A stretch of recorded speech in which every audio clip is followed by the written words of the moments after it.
Hello, everybody. Welcome back, loves. Welcome to Tarot Talk Live. My name is Catherine, and I am here with another episode of Conspiracy Theory. And tonight we are going to be talking about the Nancy Guthrie case. All right, so get ready, get snuggled up, get you a cup of something warm to drink or cold, okay? And let's get right into this reading. But before we do that, I would like to ask you guys to please hit that thumbs up button. That really is going to be a dynamic, profound change. If you all start hitting that like button, this channel is going to really go places. Okay, literally, because every time you guys hit the like button, it gets notifications out and it also gets this video out there in front of others. That's just how the system works. So hit that like button for me. Make sure that you're subscribed to the channel and make sure that your notification bell is set for all. That way you can be notified when all my videos are posting, and you can also make sure to put a yellow heart in the comment section, because you guys, we're going to be at 100 subscribers before you know it. And help me get to that goal by subscribing to the channel. Once we get to 100, I'm going to go live. We're going to have a live watch party. There's going to be free questions. I'm going to do some giveaways, and it's going to be a lot of fun. So join us in the watch party. I will get notifications out is the minute that we hit 100 subscribers, okay? And then after that, you guys, I plan on going live on a regular basis. I just wanted to start with a goal, and that goal happened to be 100. And now that we're there, almost, then I will feel more comfortable going live. Okay, we at least have a small group. I don't just want one or two people sitting in the lives. You know, if we could at least have 5 to 10, that's good enough for me. Do you know what I mean? 5 to 10% is good enough for me. All right, guys, so let's get to the reading, and thank you so much for joining me. All right, so I've got my notes. There are a lot of notes, and they are in somewhat in order, but not really. So bear with me, okay, as we go through this. Now, I did want to bring up the fact that you guys probably already know, I'm sure you do, because I know you've been following this case just as closely as I have. But there was definitely a huge update in the news with Savannah Guthrie going public and making another plea for her mom. Now, we are approaching the 6-month anniversary of this crime, and I feel that this is, of course, one of the markers that law enforcement, the FBI, things of that nature would think would be a good time. You know what I mean? And I also think anniversaries are things that, you know, even criminals recognize. Do you know what or especially criminals, you know what I mean? So there you go.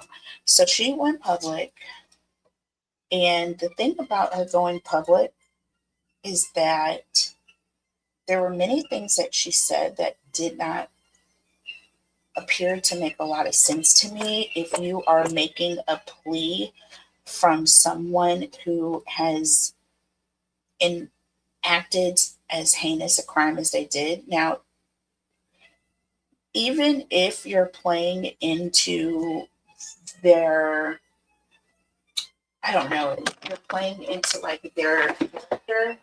One second. Sorry about that.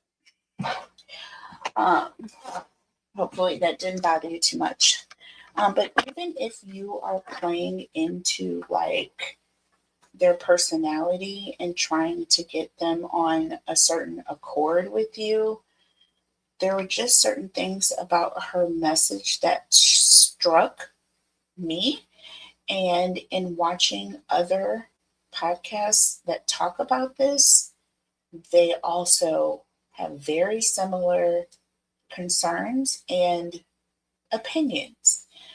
One of them, and I'm not going to replay that plea here, but I am going to do a deep dive breakdown on Saturday.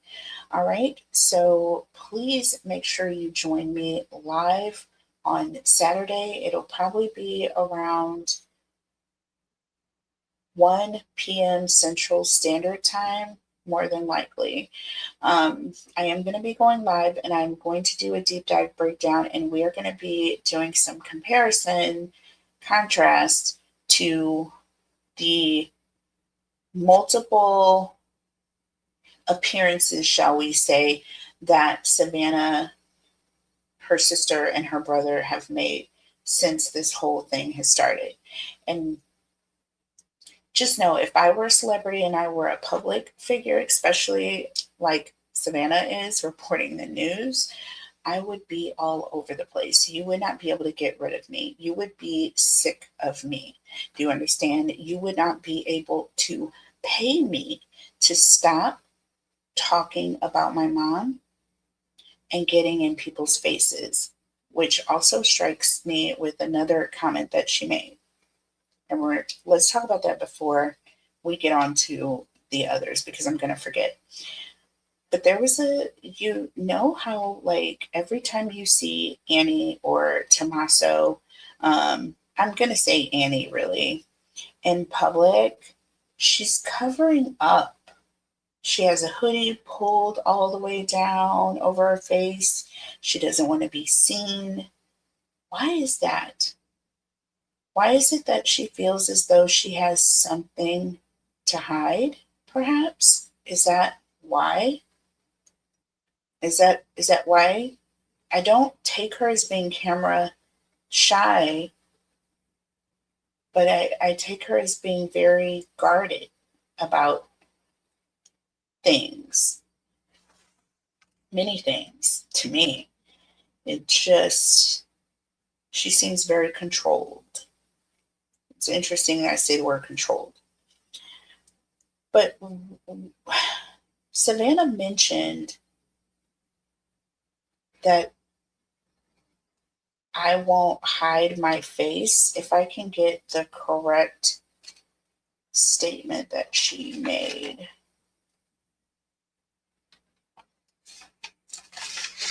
She was like, I don't have a problem. Oh, she said, I will not hide my face. You know what I mean? She literally said, quote, I will not hide my face.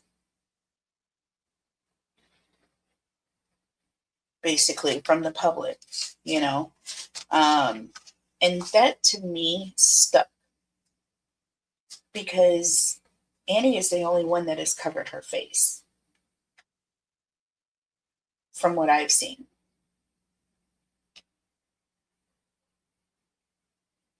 Why would she make that statement? We're going to ask that question. She also said, it's never too late to do the right thing. It isn't too late to do the right thing. Someone needs to do the right thing.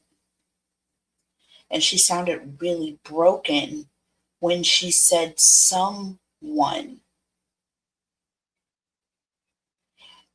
And almost as if she's implying that there is one person that's potentially capable of doing the right thing. Meaning that she feels that there is some good in this someone. Why would you think that about a random stranger? This points to a direct conversation, and to a direct conversation that someone she knows, and to a direct conversation that someone she cares about or has some sort of hope or positive thoughts about them somewhere. We're just going to say that. So that's interesting to me. So I do also feel that it seemed as though she seems more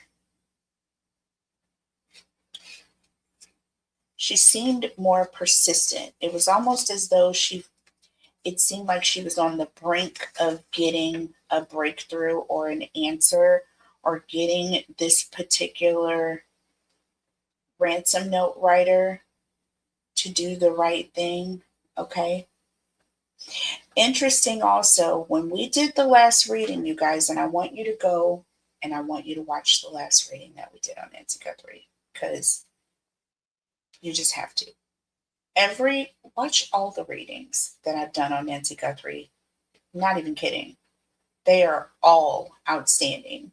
Considering the dates that they were aired, the information that we knew at the time, and what came out in these readings is going to be it's like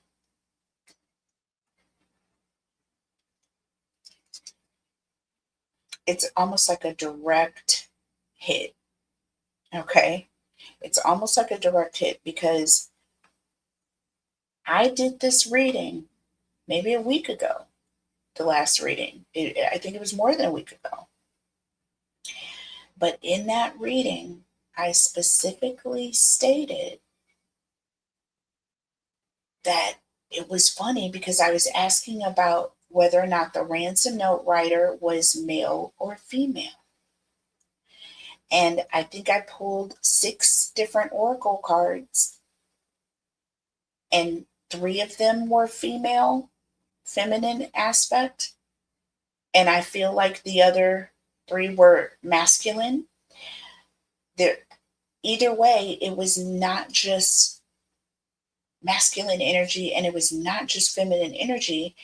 Therefore, telling me that these writers of these 2 ransom letters that Savannah has stated that they all, including the FBI, believe are legit, were written by 2 different people. The first one being a male and someone that doesn't speak English as a first language, okay? All the misspellings and like the use of the word she will perish, and you know what I mean? It just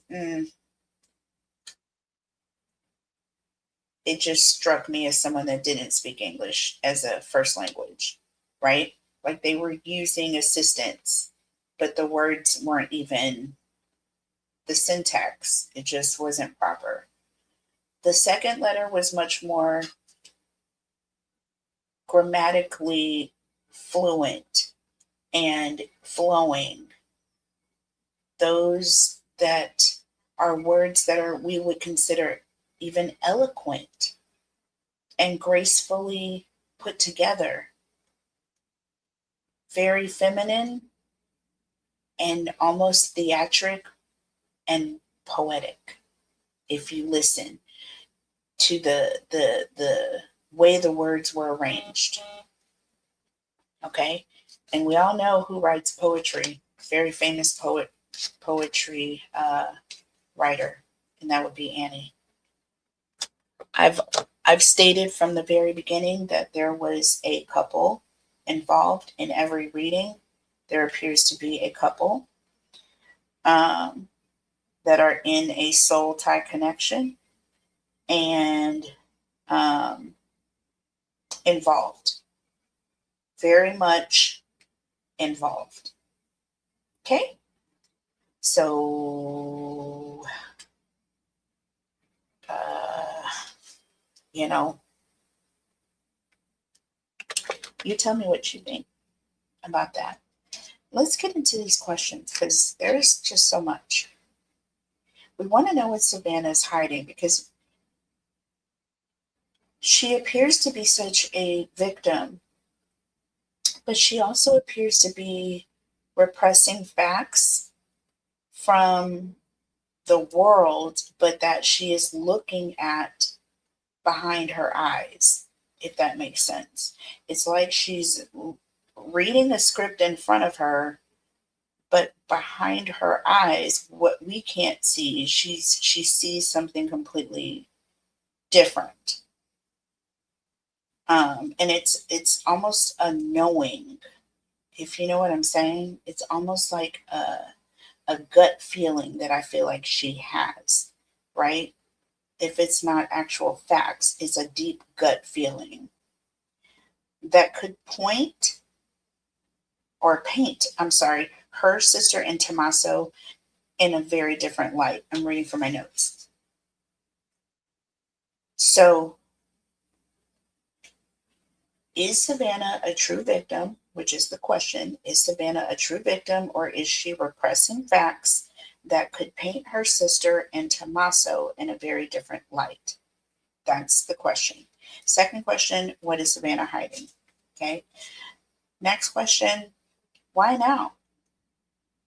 Why is Savannah making a statement now? Okay. Why did she come on by herself the other day? Okay. So let's just ask those few questions. There's so many more that we want to get into. Like why Annie didn't come online to plead with Savannah. Why has she been hiding her face ever since after that second video? Interesting. Interesting.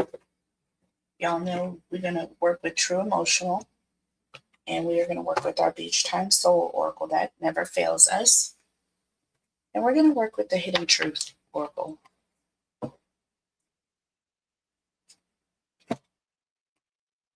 Let's get started. Is Savannah a true victim, or is she repressing facts that could paint her sister and Tommaso in a very different light? Y'all, we got it again. Romance. Romance again. Y'all. Oh my God. Oh my God. Family. A couple and family.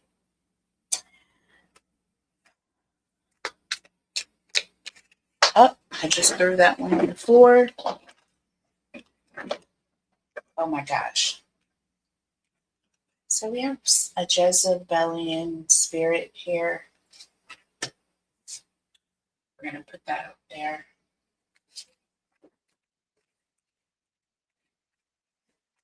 Someone have a Jezebel spirit. We have Thug. So someone who the law is looking at, or who has been looked at by the law. We have fairy tale. This refers to phony, trickster, and illusions.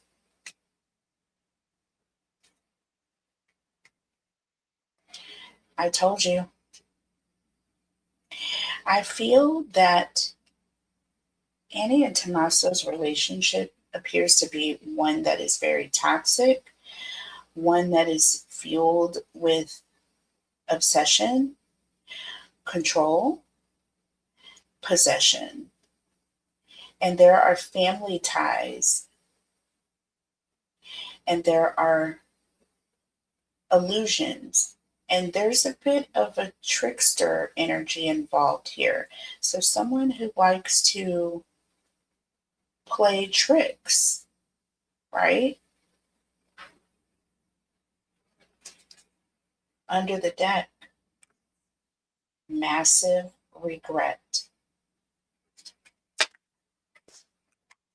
We have a couple running.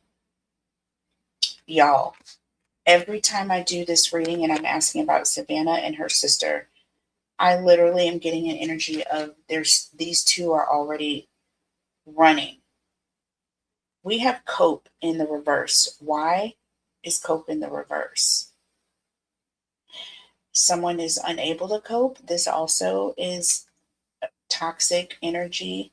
And someone is, it's almost like they can't hide anymore.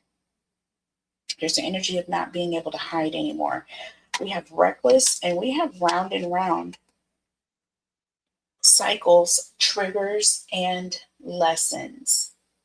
Reckless love, y'all. I'm telling you right now, toxic, controlling. I feel like Annie is under some sort of a control by her partner. And I feel that they are both toxic and they both trigger and feed into one another. And it is a toxic cycle. Okay. I do feel that there's some addiction surrounding the two of them, the both of them. They're both involved in substance abuse. I do feel that it has gotten to the point where things have kind of taken a turn or it's coming to a head. We have closing a cycle here, and then we have my way with karmic lesson. Okay, look, toxic lifestyles. I'm telling you, I told you. And Smex addiction. I'm telling you. And look at how many cards we have here. Y'all, come on. Come on, with secret accounts. I told you, these two are holding and keeping secrets from everybody. They are keeping secrets from everybody. Side hustle here, something involving money, doing something on the side, or some secret, something on that they have done to come up with money. Because they're at the end of the road. And pride and ego, very selfish. Y'all, you tell me what you think about that, because that is very clear. Okay? That is very clear. Let's look at the oracle or the tarot messages before we move on to the next question. Okay? Is Savannah a true victim, or is she repressing facts that could paint her sister and Tommaso in a very different light? Does she know that they're running? Is that why she's making a plea? Y'all, we have the Nine of Pentacles in the reverse. This also points to something reckless. This points to someone who is living beyond their means, someone who's obsessed with trying to get money. They're obsessed with something. This also talks about a shady investment, someone who is reckless. I'm not even kidding. Shady reckless financial investments. And look, the world in the reverse. I told you, their world has been turned upside down. This is literally, with the world in the reverse, this is all about very bad karma. This is all about someone who is trying to hold on to control because it is all out of control, or they're losing control in some way. Things are coming in on them or crashing down on them. Their world is crashing, literally. Do you see what I mean? And it is all over some reckless decision, being greedy about money. Look at this. We have closing a cycle, which is the world in the upright, and then we have the world in the reverse. See, they thought that they would be able to just close this cycle and move on and have everything go their way, but they were prideful. They were greedy. Do you see what I'm saying? Egotistical, selfish, karmic lesson, and toxic lifestyle. It's like they are learning. And if anybody is learning anything, Savannah's hoping that Annie is learning that she has lived a toxic lifestyle and that because of it, this is now what has happened. This is what you have allowed to come on. But I know that you try to do the right thing, which is what she said in her plea. We know that you want to do the right thing, or that you try to do the right thing. Like, how do you know? How do you know? Do you know what I'm saying? But there's some sort of smex addiction. There's some sort of secret and something that somebody was doing on the side to try to get money. Under the deck, look, we have the Eight of Swords and the Queen of Pentacles, y'all. I'm done. What? Gemini, Libra, Aquarius, and we have the Queen of Pentacles. This is all about money, abundance. This is an energy of also a nurturer, and this can also represent a mom, a mother figure. And with that Eight of Swords, we all know what that means, right? This is all about imprisonment. This could be an energy of someone who is taken or being held against their will. Someone who, you know what I'm saying? It's just,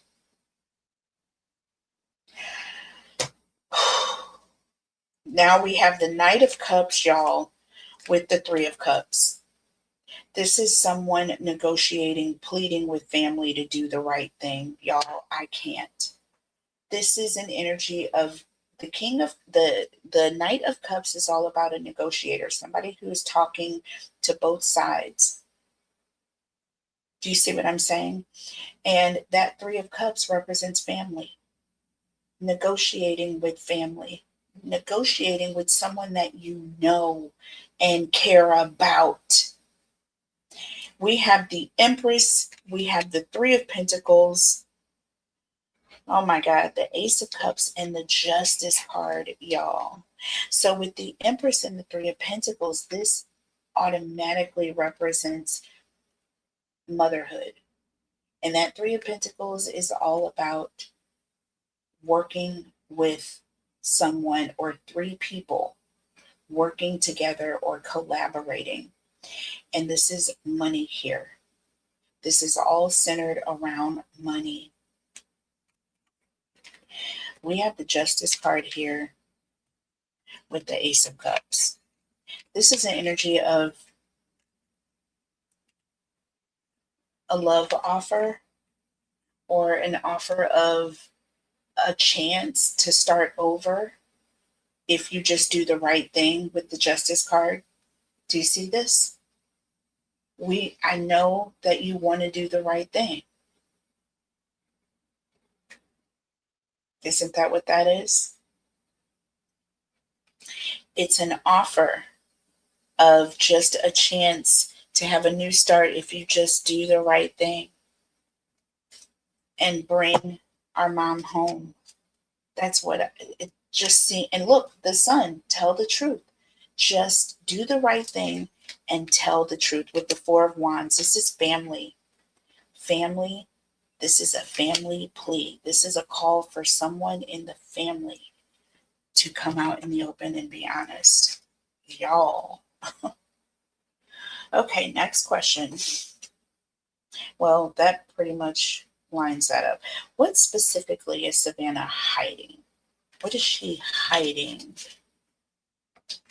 Is she hiding that she has a gut feeling, or is she hiding like literal evidence?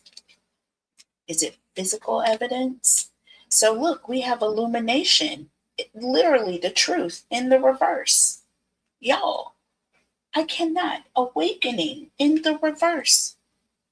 This is the energy of someone seeing the truth and the light. And this is in the reverse. Someone is hiding the truth. She is hiding the fact that someone is hiding the truth. She knows that her sister is hiding something. She knows. This is, y'all, let's keep going. Let's keep going. Wow. This reading is powerful. Oh my God. So look, see, turning your back is in the reverse. I'm going to tell you right now, and we have two feminine energies, if you notice, right here. And they're both in the reverse, if you notice. This is like, I feel that she's willing to hide the truth if the truth comes out. And I feel like she's willing to not give her sister up either way, but there's an energy of wanting the information. This is what I'm saying. With illumination in the reverse and turning your back in the reverse, it's almost a way of saying, I'm not going to turn my back on you. I love you. I know you want to do the right thing. I'm offering you a chance, or this is, you know what I mean? I'm making a plea. We have backstab in the reverse and literally secrets. Y'all, I cannot. Look at this. Y'all, look at it. Just look at it. She is willing to keep this secret. She is willing to keep this secret. Somehow I feel like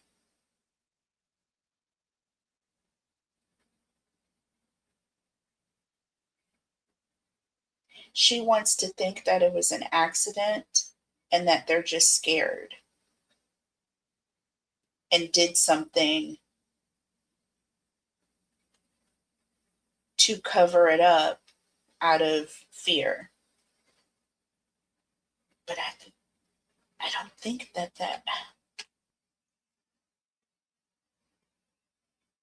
See, we have happily single and fake busy with this. Stress free, y'all. Doing you. See what I'm saying? Career focus, setting goals, and fake busy. See, that's definitely the energy that I'm getting around Savannah.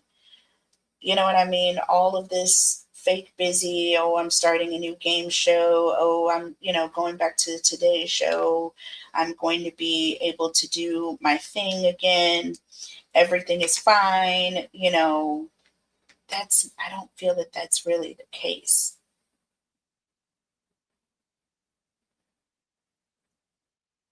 She's covering up something. She's pretending. It's almost an energy of taking her mind off of it because she doesn't want to know the truth. You know what I mean? With fake busy. It's like I just think of somebody who is trying not to think about something. So they kind of nervously, and I am guilty of this because I do it as well. They go around cleaning up things, straightening things up, just being busy. Anything to keep them from settling their thoughts on something specific at that moment. Um, that's kind of the energy that I'm getting. I feel like she's very heavily stressed and broken about things that she's not sharing. See what I mean? Like she's pretending that she's doing her thing and just trying to keep busy. But I feel like she's grappling with a lot of serious, heavy burdens. Okay? Because I know that she's hiding things to protect her sister. I mean, this is clear. Let's look at the tarot messages. What is Savannah hiding? What is she hiding? Holy Spirit, what is it? Well, the Hierophant, okay? This is all about a divine truth, okay? Ethics, this is, has to do with a higher power. This has to do with a higher truth or an awakening. And the Fool.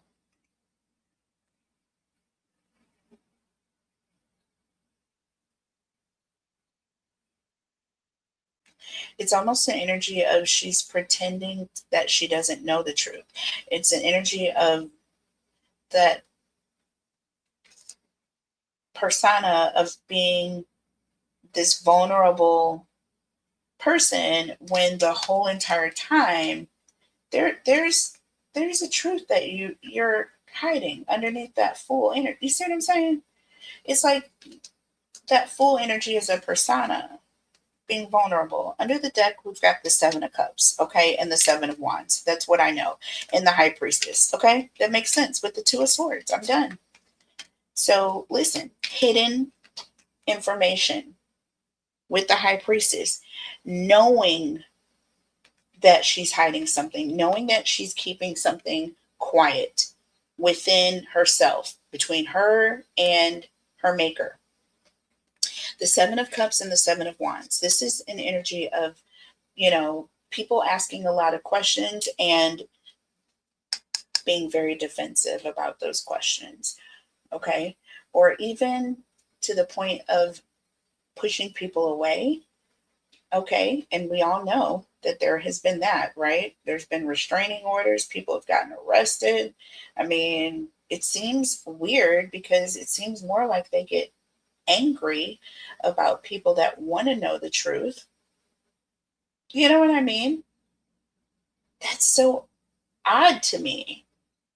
I would love to have the public, the law enforcement, everybody I could think of looking for my family member. I wouldn't care which one it was. Okay? So, God forbid, your mom and you're hiding information. You're hiding information. You're hiding the fact that you know a truth. It's very depressing, and you're still defending them with temperance here, keeping things quiet with the Page of Swords. Okay, that's all of this is all about kind of going behind the scenes. Okay, it's a very indirect, quiet, almost sneaky way of communication by not communicating. You know what I'm saying? Y'all, this is a bit much for me. This is a bit much. So we're just going to ask one more question and then we will close this off, and I will come back because there are so many questions. So many. We can't get through them all in one reading. Okay. Why did she come on by herself? Why did she go on by herself to make the plea? Why did she come on by herself to make that most recent plea to the public, asking for this ransom writer kidnapper to do the right thing, or the person that knew the kidnapper? Well, we got bad news. We got Queen Bee. She's in charge, and we have a shame. Y'all, does that not spell it out? For security purposes, because there's an energy of it would there's bad news, or she knows something that has taken place and she's ashamed. She's ashamed or embarrassed, and I feel like she has to keep a certain aura of confidence and being secure and in control. She's ashamed because she knows that this will ruin her career. She feels that she'll never be able to look at people in the eye again. Okay. If this truth comes out. So it's a bit of greed and sadness all at the same time. We have living in the moment, divine feminine, and secluded here, y'all, with rejected. Oh, so with secluded and rejected, did Annie refuse? Is Annie holed up somewhere? Not talking to anybody? We have living in the moment and divine feminine here. Once again, that divine feminine energy. We've got moving on, letting go, free.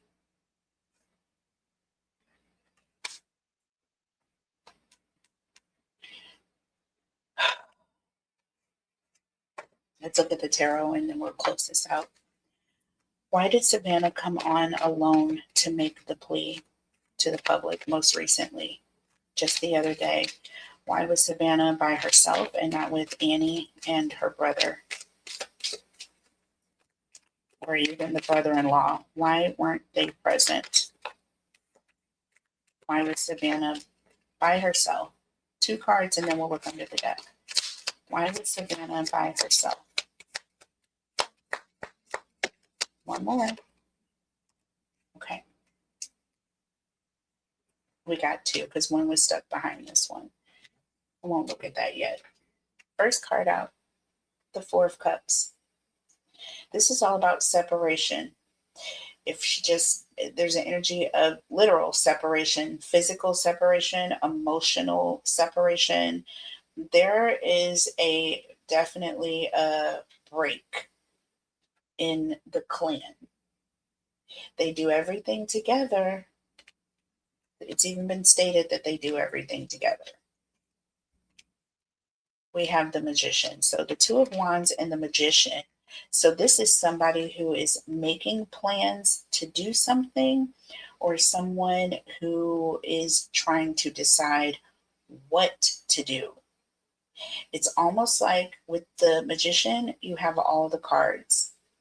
You have all the cards on the table. You have everything that you need, but you are not sure. You're at a crossroads in deciding what to do. But there's definitely an emotional separation that has taken place. And there's an energy of not knowing what to do yet. But with that Magician, I feel like there's some consideration in definitely doing something. We have the Knight of Swords here, 6 of Pentacles, 2 of Pentacles, and the 5 of Pentacles. I'm done with the 7 of Swords and the 2 of Cups. Okay, listen, I'll tell you right now.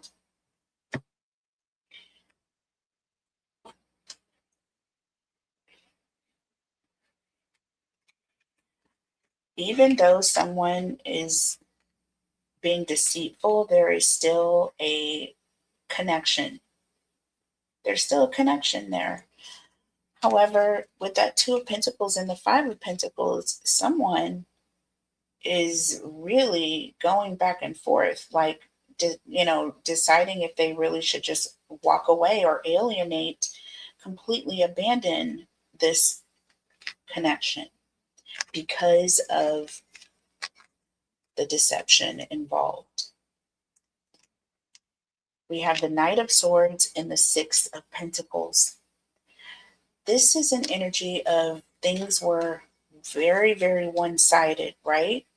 But with that Knight of Swords, this represents a sharp turn of direction. You were going one direction and all of a sudden you made an about face because you're starting to get information. I feel like an abundance of information. And it was very one-sided. It was very one-sided, but there's going to be, this deception is going to be coming to the light. I feel like there's going to be some things that are going to be seen or put together, and it's really going to upset her. I really feel like I see Savannah breaking down more and more. Her face, just every single time, just kind of paints a picture. It was horrific from the beginning, and it's still horrific. However, something has changed behind those eyes. And it's just the way she spoke to the camera about this person made me feel like she knew who they were and that she actually cared about this person to a degree. So, to a great degree, actually. Interesting. Y'all go watch it for yourself. And I hope you enjoy this episode of Conspiracy Theories and come back and join me again later. I'm going to be going into some more questions that are really going to get deep. I figured I'd be here all evening if I did it now. So we're going to talk about whether or not this case was fumbled by design. Was it fumbled on purpose? Okay. So think about that. And there's a much bigger picture behind that that has nothing at all to do with Savannah and Annie. But we'll be talking about that in the next video. I love you guys so much, and I will see you next time. Bye.